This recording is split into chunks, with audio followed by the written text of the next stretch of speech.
பிளாண்டினா அதுவும் ஒரு விதமான ப்ரௌனி டெசர்ட் தான்ன்றது நம்ம எல்லாருக்குமே தெரியும். பட் அது எப்படி உருவாச்சுன்றது இந்த வீடியோவில் பார்க்கலாங்களா? ஒரு பர்சனை நிக் நேம் வச்சு கூப்பிட்றத பிளாண்டின்னு சொல்லலாம். செகண்ட் மீனிங் வந்து பார்த்தீங்கன்னா 1970s 80s famous American rock பேண்டோட நேம் ஆல்சோ பிளாண்டின்னு சொல்லுவாங்க.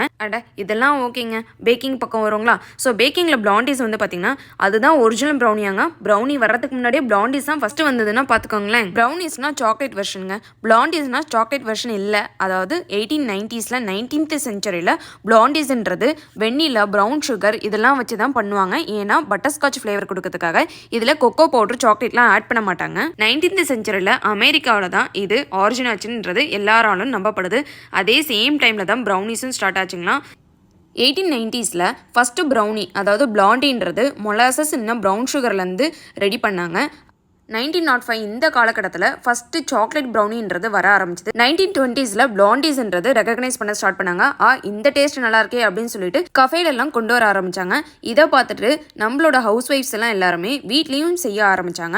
20th செஞ்சுரியில் வந்து பார்த்தீங்கன்னா பிளாண்டிஸ்ன்றது ரொம்பவே பாப்புலர் ஆக ஆரம்பிச்சது. எங்கன்னா அமெரிக்காவில், அதுவும் ஸ்பெஷலாக ஸ்கூல் லஞ்ச் பாக்ஸ்லலாம் கொடுக்க ஆரம்பிச்சாங்க. யூஎஸில் பேக்கரி ஷாப்லலாம் வந்து பார்த்தீங்கன்னா இந்த ரெசிபியை சேல் பண்ணவே ஸ்டார்ட் பண்ண ஆரம்பிச்சிட்டாங்க. 2000 நிறைய வேரியேஷன்ஸ் வர ஆரம்பிச்சது. இதில் ஒயிட் சாக்லேட் போட ஆரம்பிச்சதுலேருந்து பிளாண்டிஸ்ன்றது குளோபல் டெசர்ட்டாகவே பேக்கரிஸில், கஃபேஸில் வேர்ல்டு வைடாகவே ஸ்ப்ரெட் ஆக ஆரம்பிச்சது.